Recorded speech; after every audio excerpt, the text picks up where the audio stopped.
Today I had a chance to listen to this album. This is the Beatles live at Star Club in Huntsburg, Germany in 62.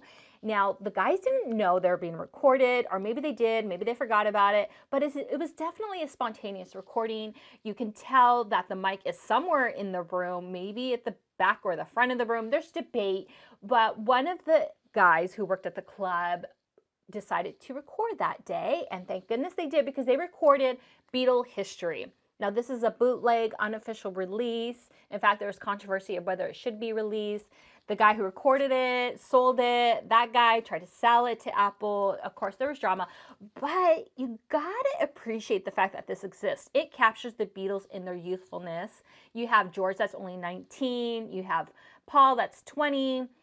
Lennon is 22. And even Ringo gets to play, because so happened to be when they were playing this day that their drummer wasn't able to make it and Ringo filled in. And so we get like this authentic Beatles recording. The guys are unpolished. It's very raw. Even like their banter with the crowd is very like a little funny, because you get to hear these young guys kind of interacting with the crowd. What you get is John Lennon's raspy voice. They're unpolished. They're not all put together.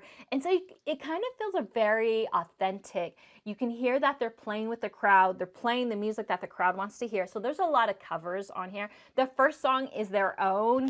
It is I Saw Her Standing There. So you get to hear, yeah, Beatles, they were writing their own music, but they were doing a lot of covers in the early days.